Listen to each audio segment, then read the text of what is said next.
hopefully you know who I am. I did the investing in one session on technical analysis 2 weeks ago. Raise your hand if you can hear me as well. Very cool, fantastic. Yeah, I was vice president last year, vice president this year. Supposedly do a lot, who knows.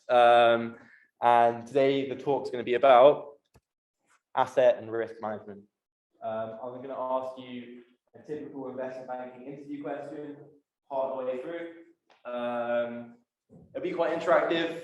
I don't want it to be like a proper lecture, nice and formal. And I want to hear your opinions throughout. So if I ask a question, don't hesitate, just shout out or put your hand up, whatever. Okay, so the discussion starts all about asset classes. So when you hear the word asset, there are two types of assets. Asset classes, such as commodities, forex, real estate, fixed income, bonds, and we'll go into each one a bit later on. And the other side of things is assets in terms of a company's assets or a person's assets. And obviously equity, right, slap bang in the middle, that's probably the most exciting one. So let's look at each one. So bonds. Who knows what a bond is? Put your hand up if you've heard the word bond before in your life. All right, cool. So in that case, I'll make it a bit more interesting. So for those of you who don't know what bonds are, if a company needs to raise money, they've got two ways of doing it. They can raise publicly through equity, or they can raise through debt. Okay, if you raise via equity, you could list your company on a stock exchange. That would be equity shares. Each person who buys a share is sharing part of the business. And you've also got, on the other side, you can raise money through debt. Now, what's better, equity or debt? Put your hand up if you think equity is better than debt. Put your hand up if you think debt is better than equity. Well, it depends what the interest rate is. If you're getting 0.1% interest for 10 years fixed, that's unbelievable. There's no reason why you would let anyone else take a share of the company's profits that you own. However, if the interest rate is like 10%, or a student loan even, with compound interest at 6%, no one wants to do that, right? So bonds, overall, they're a way of raising money. Yeah, if you fix income bonds, so fixed meaning there's a predetermined set of money. Maybe you pay 3% every month for 10 years, and that's the interest you have to pay to the person who lent you the money. And something that's quite interesting is the percentage of what they could give you is related to the inherent risk associated with the bond. All right, you're like credit card companies. The higher, the more risky you are, the more interest you're going to have to pay back, or the minimum interest you're going to have to pay back per month. If you're a government, we call them sovereign bonds. For the US, they're called treasuries. They're very, very common. The US is probably not going to default on their debt. Defaulting just means you declare bankruptcy. You say, I've got no money. There's no way I can afford to pay you back. I declare bankruptcy. In that case, the US treasuries, 0.16% possibly. All right. However, if it's Greece or Turkey, maybe you get 8%. Right. So the interest is linked literally to how risky it is most of the time. Okay. So the interesting thing is, what happens if the US ever defaulted on their debt? Now, I looked into this a couple of years ago. I went down a rabbit hole on YouTube, and Warren Buffett. And the fact is, if the US ever defaulted on their debt, so they basically declare the trillions of dollars they have, most of it China owned, if they declared it bankrupt, well, that wouldn't really ever happen, because the US can print money and they issue bonds in a currency which they print. It's quite interesting. But what would happen to the value of the dollar? Okay, the dollar may be disregarded. It may be replaced by the Chinese yuan, as the world's reserve currency. A lot of bad things can happen if the US ever default on debt. So realistically, it's not going to happen because they can just print more. If they did default, maybe we'll find out in our lives. Who knows? I think that could be quite an interesting time if it ever happened. Okay, Forex. Forex is a fancy word for currency. One thing I want to draw your attention to is cryptocurrency is Forex. Okay, cryptocurrency and pay for crypto. We used to be able to buy Tesla, Bitcoin, until they realized you get quite a good deal if you bought a Tesla Bitcoin ages ago. Whenever you see a currency, it's always with a pair. Okay, a currency is always measured relative to a pair, to another currency. So you'll never hear about just the dollar. You'll never hear about just the pound. If you listen to Bloomberg in the morning, if you're sad like me, and you put it on the news, and you listen to it, they won't just say, "Oh, dollar's weak." Yeah, they'll say it. What is it in comparison with? And they do this on trading apps as well. So then you go on Trading 212, eToro, YG Trading, whatever it is, and you go on to you decide you want to become a Forex trader, if you do that day. If you do decide to, you've got the base currency on the left-hand side, and you've got the quote currency on the right-hand side. And what this means is $1 US buys 1.35 euros. The other way around. I don't think it's definitely €1. If it was GBP USD, go on your phone, look on Google right now. GBP USD is about 1.35, and that means £1 is $1.35. Right. Euro stronger than dollar. Euro stronger than dollar. Yeah. It is. So it should be more. Yeah, maybe. So to buy €1, you need $1.35. By €1. Yeah, that's what we need Forex wise. All right, I believe you. You can check it on your phone if you want to become a Forex trader.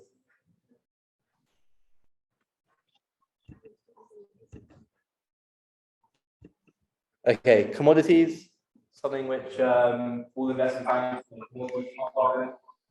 There's things like soybeans, anything precious metals like gold, copper, silver, anything like that is a commodity. Commodities are also like coffee beans, anything which could be made in something like that. It can also be a hedge against inflation, so possibly Bitcoin could be seen as a commodity, which is another asset class. Equities, we've talked about equities already. When you want to raise money for a company and you want it to go public, you need to find investors, find people who want to take the risk on with you. Because if a company goes bankrupt, everyone who owns the shares will lose out as well. And you've seen this slide 2 weeks ago. Real estate is the last one, and then we get on to more interesting things. Real estate, it's not just residential, it's also commercial, industrial. One of the things which maybe you haven't heard of is dark kitchens. That's an interesting thing. Companies who perhaps work more with the takeaway side of things. Big investor can, maybe in the centre of London, in the basement, they can make a kitchen. They can rent out a kitchen to different food companies, and they can pay to use their kitchens. It's a massive thing. It's going to be huge in a few years' time. Look out for it. Okay, so asset class is one thing. The next thing I want to talk about is assets in terms of a company's assets. So the way, the most basic way, right, is talk to value a company, look at its assets, how much value it has, then take away all the things which take away the value, which is its liabilities. And then add on any dividends it pays. Dividends are basically when you buy a share, like Apple, for example, I think it pays 0.62%-ish dividends. I don't know, I think it pays it quarterly or yearly. They change every year. There's no, they're not under any obligation to keep it at 0.62%. They're not under any obligation to pay it as a whole. However, if you own a share, you get 0.62% of that share back. A company like Altria or British American Tobacco, the yields, the dividend yields, are much higher, 7%, 8%. That's much better than a 0.62% yielding American bond. Obviously, the volatility is a bit higher, but it's risk, right? It's up to you. Okay, obviously some examples of assets and liabilities. Assets, so properties, any sort of factories you want to build, anything to do with intellectual property, is right computer code, that's your intellectual property, you own that. Workforce, people who work for you. Liabilities, that's things you don't want to pay, like pensions. Companies pay a huge amount in pensions. Tax, and of course, the debt which they've taken out to help finance the company. And obviously, you've got your own personal liabilities and assets as well. Okay, huge interview question. Here's £1 million. How do you invest it? So I've been asked this interview question before, and I believe there are 4 stages of the process which you go through before you actually give them an answer altogether. Firstly, you find out how wealthy they are, how much money they have in total. Second, the risk, how much they're willing to lose. Everyone's happy until they see everything in red, in which case they'll be very upset. Investment horizon, that is a typical word. An investment horizon just means the period of time in which you invest for. And last one is any constraints. So a really popular one at the moment is ESG. A lot of investment managers only want to invest in things that help the planet. They don't want to invest in evil, arms companies, weapons companies, tobacco companies, and their clients might not want them to. So you have to take that into account before you do anything. In the past, the way you would do it is 60% stocks and 40% bonds. That is, or that was, the most common split between equities and bonds. However, a large percentage of the world's debt is negative yielding. Who knows what negative yielding is? Just put your hand up, call out, shout out. Negative yields. It's like if you own it, you have to pay to own it. Exactly. If you own it, you have to pay to own it. So, in other words, usually all of us, we have our student loan, we get sent to our bank account. If we leave it in the bank account, we might be lucky and we'll get 1% interest. So the bank will pay us for leaving our money in the bank. That's good, right? That's how it be. However, recently there's been negative yielding bonds. So the bond might be, or the interest will be negative. So negative interest will be negative 5%. If I deposit £100 in the bank at negative 5%, you're going to lose money. What's 5% of 100? Exactly, easy. 5%. So you're paying the bank £5 to store your money in Santander, Barclays, whatever. And why would you do that? There's no incentive to do that. You'd much rather go out and spend it in the economy and contribute to GDP and that sort of thing. And that's why they do it. If the economy is really bad, if no one wants to spend money, they'll literally just make, and recently, if you Google this, the central bank, the European one, and recently the British one, they've just authorized the banks, if they want to have negative yielding bonds. Okay, so they could do it to us, right? It's a real thing, it could happen. Hopefully not, but it could. And the reason they do it is to promote spending. If you promote spending, you deter saving. And spending boosts GDP, gross domestic product of a country. Why does it boost the GDP? Because you're actively spending money, which cycles around to everyone's back pockets, basically. And that promotes economic growth, which is why they do it.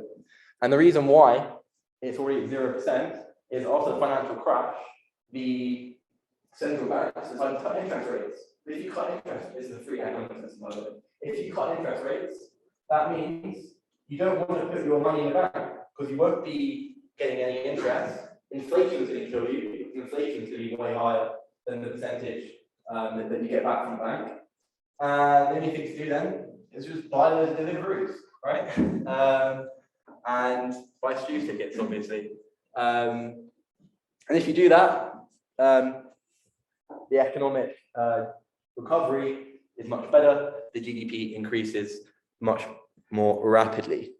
But the point is, because they already cut them so low after the financial crash in 2008, how low can it go after 0? Or it can go negative, right? So that's where it came from. All right. So my question is, I promise it'll be interactive. Who's brave enough to give me a rough allocation of how they would invest £1 million in terms of equities, forex, commodities, cash? Who wants to give me their best bet? I'd do 50% in, I think it's called buildings, so like commercial buildings, whatever, houses, because it yields the most potential of profit with low risk. And then That is if the housing bubble does not crash. people need places to live. No matter where you're going to go, people need places to live. Yeah, people did say that in 2008. However, overall, if the investment horizon is long enough, it'll be fine. Yeah, John? And then probably 30% in stocks. And so the last 20% would be in equities. Cool, cool. Anyone else want to give me their input? Put your hand up. You want to? No worries. Okay, so this is how I had to think about it, and this is how I would do it.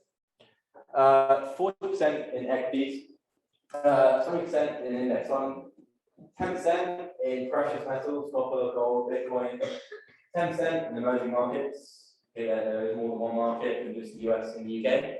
10% high yielding corporate bonds. High yielding corporate bonds means a company's sort of on the brink of collapse, but they've got a good fundamental business proposition, therefore you're willing to risk the money. And 10% cash on the side. You always want to have money on the side, just in case things go terribly. There's a massive crash. You want to have some cash to buy the bottom. Or if there's another investment opportunity that comes along, you want to have some cash stored for it to be able to be exercised. Okay, so we're talking about allocations. So the proper terms for asset allocation, there's two main ones. There's strategic asset allocation and there's tactical asset allocation. Now, really simply, in literally 2 sentences, strategic asset allocation, you have predetermined set percentages, like you saw in the previous slide, and you keep them no matter what the market does.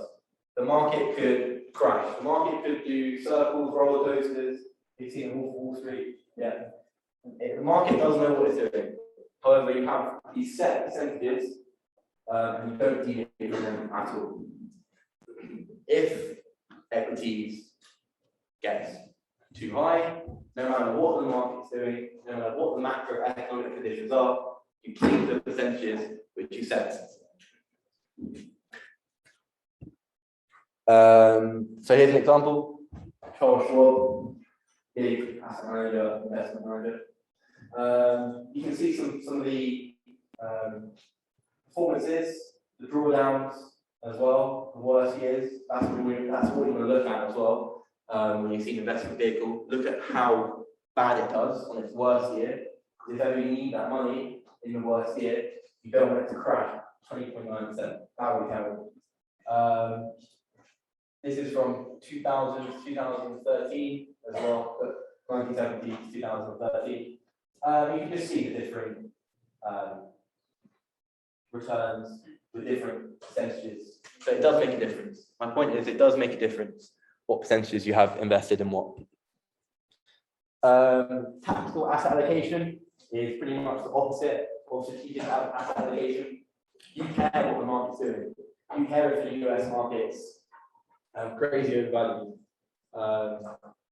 And you care that Trump set up, truths about social media, right? That was a you were getting invested in it, and so you would definitely change your allocations.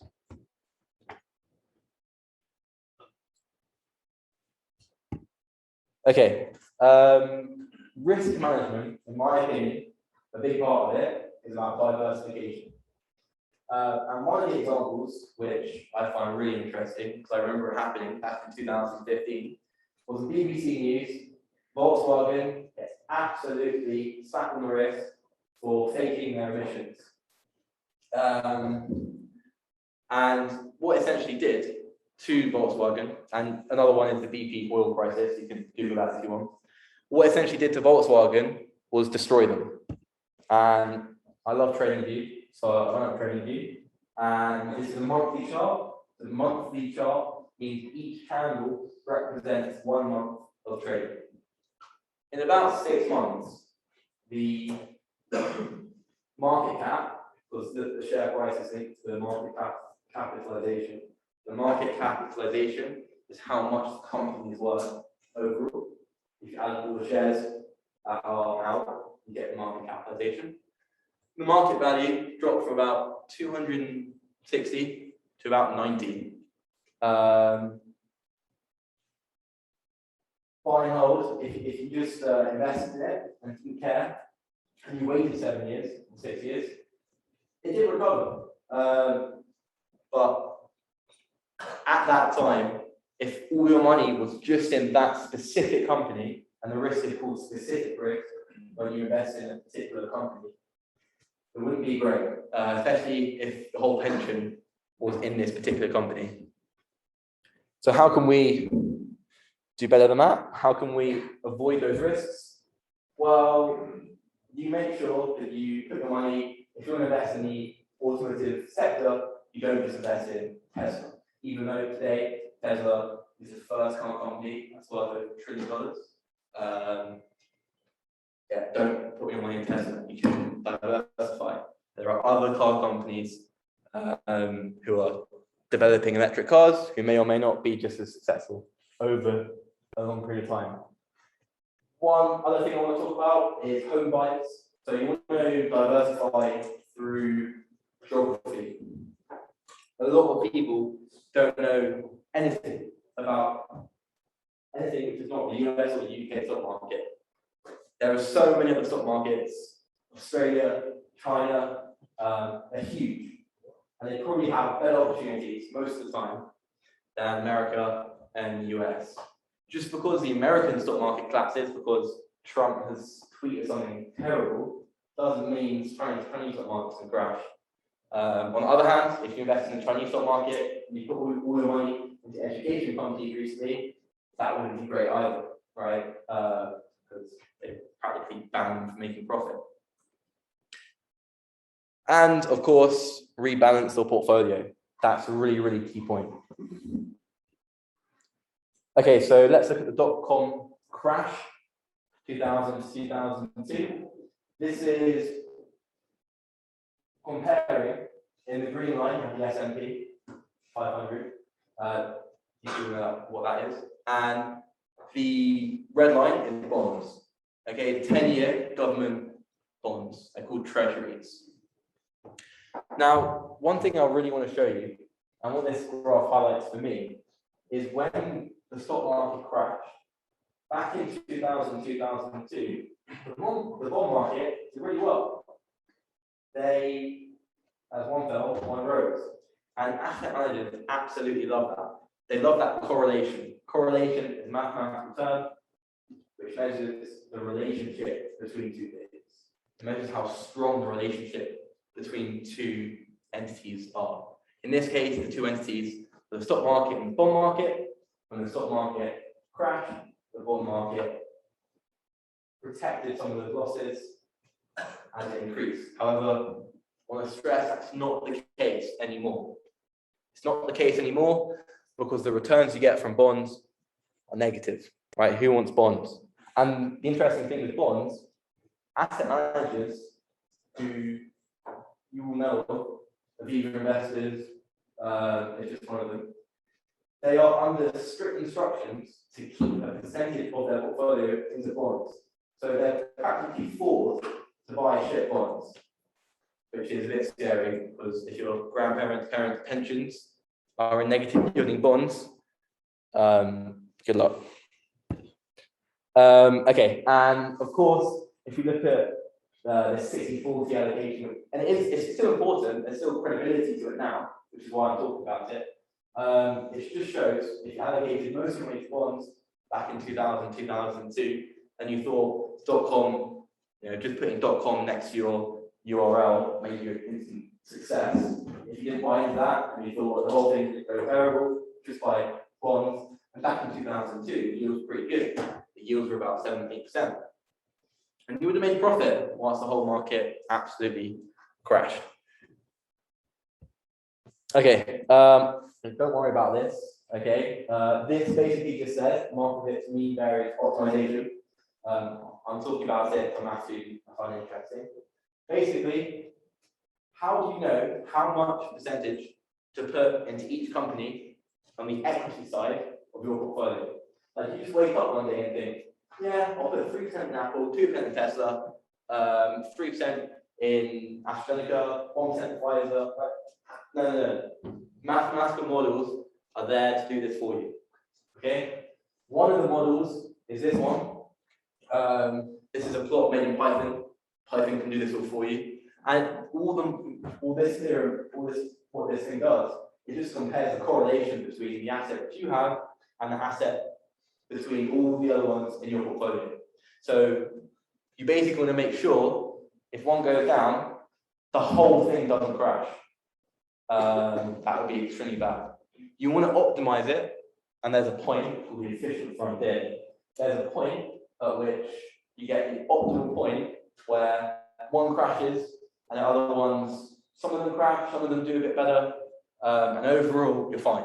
And that's where you want to end up. And just to stress, this is just one example. There are many different ways to optimize your equities portfolio. And that means how much percentage you put in each company, basically. Okay, so the first half is done. The second half is practical. Okay, the second half is how to actually invest. How do you get started trading? And why should you be worried about these companies such as Free Trade? Use my link as well. I'll put it in the Investment Society WhatsApp chat as well. Why should we be afraid of these commission-free trading platforms? Why should we be afraid of them? And I'm going to show you that in about 2 minutes, how they actually work. What happens when you click trade? Okay, because it's different to what 99% of you probably think happens. And a little spoiler, you don't get a fair market price. Okay, there's no such thing as a fair market price. Okay, so let me this is just a screenshot from the app. Because if you genuinely do want to start investing, this will be quite useful for you to have a look at. So this is just a screenshot from my iPhone. And it's really nicely laid out, right? It's literally like using Instagram, Facebook. It's so easy to use. And they make it easy to use because they want you to trade. They want you to trade. There's even options like discover, right? Obviously, to discover what to invest. Obviously, if you know what you're doing, you never use the discover option. You know exactly what you're doing and exactly what you're going to buy before you even come onto the app. So do not let any of these, buy me now things catch you out. Okay. So one of the things is obviously they're promoting cannabis companies. Maybe they've got a deal going with them to promote them. Popular stocks. What is that about? Right. Maybe the ones that you've heard of before and think, yeah, I'll chuck my quid into that. Why not? But if you want to invest, you type in the ticker or the name of the stock which you want to invest in. and it gives you some company details. It shows you the chart. You should never look at this chart. You should look at the trading view, look at the candles, like actually look at the chart, not just, oh yeah, it's green, it must be good. Because if it's red, it's probably better than if it's green. Okay, so let's talk about how trading works and how, as the consumer, this whole commission-free thing is just a bit of a scam. Okay, so I was asked this as well in an assessment center, and the guy said to me, "Okay, how does it work when you actually apply for sales and trading?" They said, "Okay, how does it work? How's the bid off? What is the bid offer spread? What does it mean when someone calls you up and they say, what's the price?" So the bid offer spread is a fancy word for saying buy and sell. And it matters from the perspective of which you ask the question from. I'm going to talk a bit slower now. I'm going to go much slower because this is confusing in my opinion. Let's do it from the point of view, bid means buy and offer means sell. Okay? The bid offer spread is obviously you wouldn't buy and sell at the same price. So someone's making money somewhere all the time. Okay? Bid means buy, offer means sell. You'd lose the spread if you bought a share and immediately sold it straight after. It doesn't just work for shares, it's also for crypto, forex, most things. So let's look at an example. So I'm a trader. I'm sitting on the investment banking floor in the 2000s before electronic trading was introduced. And whenever, so someone picks up the phone, they call me, I pick up my phone, and they say, what's the price? Okay, what is the price of Apple, for example? What's your price? So from my point of view, I give them a two-way price. And I have no idea, and it's all work like this, I have no idea if they're going to buy from me or if they're going to, if they're going to buy from me, so I'm going to sell to them, or I'm going to buy from them, so they're going to sell to me. I don't know what's going to happen. So if I say, for example, the price of the Apple is £100, for example, and I say 99, 101. Now, what that means is, well, I'll say it in the example. So the caller buys at 101. So 99 was the bid, 101 was the offer. So it was my offer. And the person on the other side of the phone, possibly another trader, basically said, all right, I'll buy however many units at 101 pence, pounds, whatever it is. Okay, so I'm basically short that share. So if you're short something, that means you don't own it. And in an investment bank, if you're short too much, take a lot of risk. So you'd like to buy it back. And we all know to make money, you buy low, sell high, or buy high, sell low. Buy low, sell high, exactly.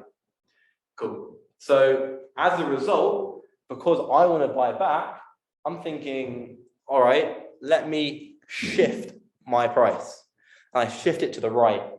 And that reflects they call it the bank's act. It reflects what I'm willing to pay. And clearly, I'm willing to pay more than what I was willing to pay 3 seconds ago, because someone else has called me and they said, what's the price? Now I want to buy from them. So remember, bid, offer, buy, sell. So 99.5 means I'm going to buy from them at £99.5 and offer the sell is 101.5. So I want to buy back what I just sold at a lower price, because you buy low, sell high. I want to buy back what I just sold at a lower price at 99.5. So how does this, relate to trading view or any sort of brokerage? Trading 212, eToro, everything which says commission-free trading. Well, when you go on Trading 212 and you buy something, this is also a screenshot from my account.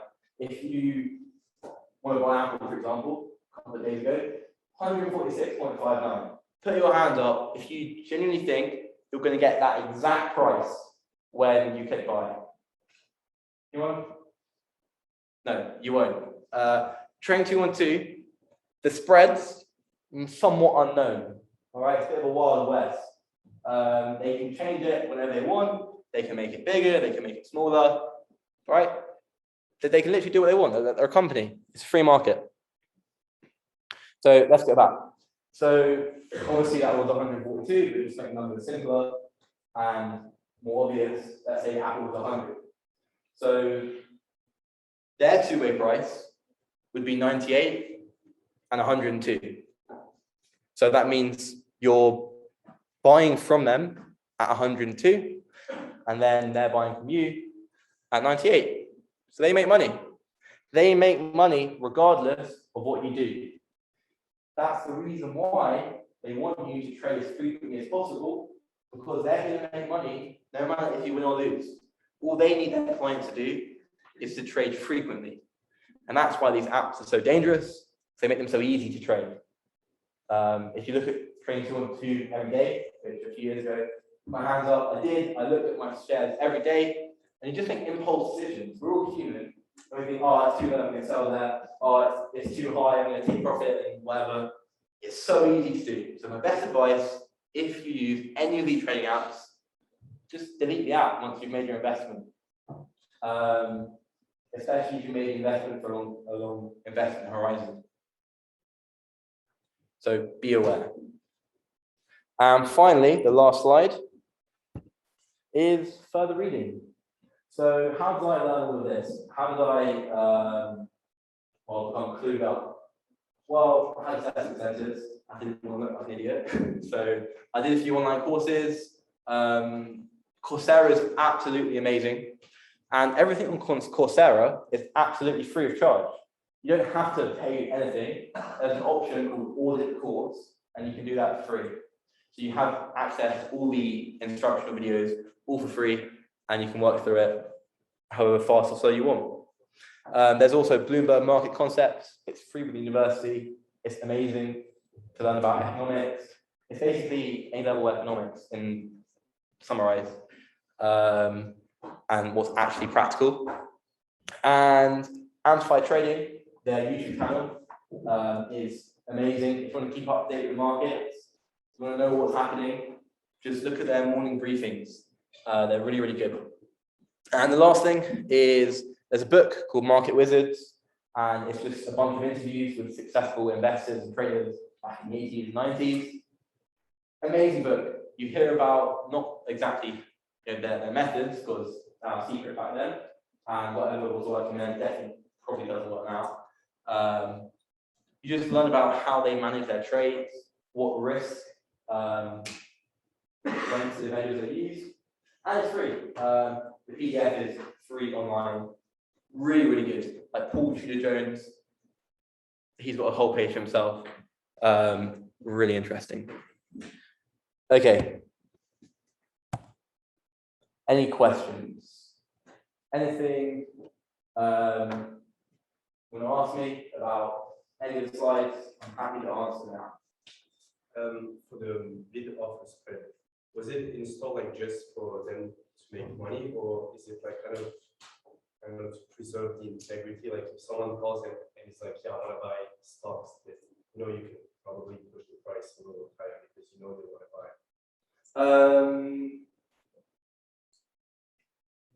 It actually works in a bank. It's all electronic at the moment. So there's always a two-way price, and banks are under the obligation, they don't have a choice. They have to provide a buy and sell price. And if they want to skew that price in such a way to make it really attractive to sell or really attractive to buy, they do that.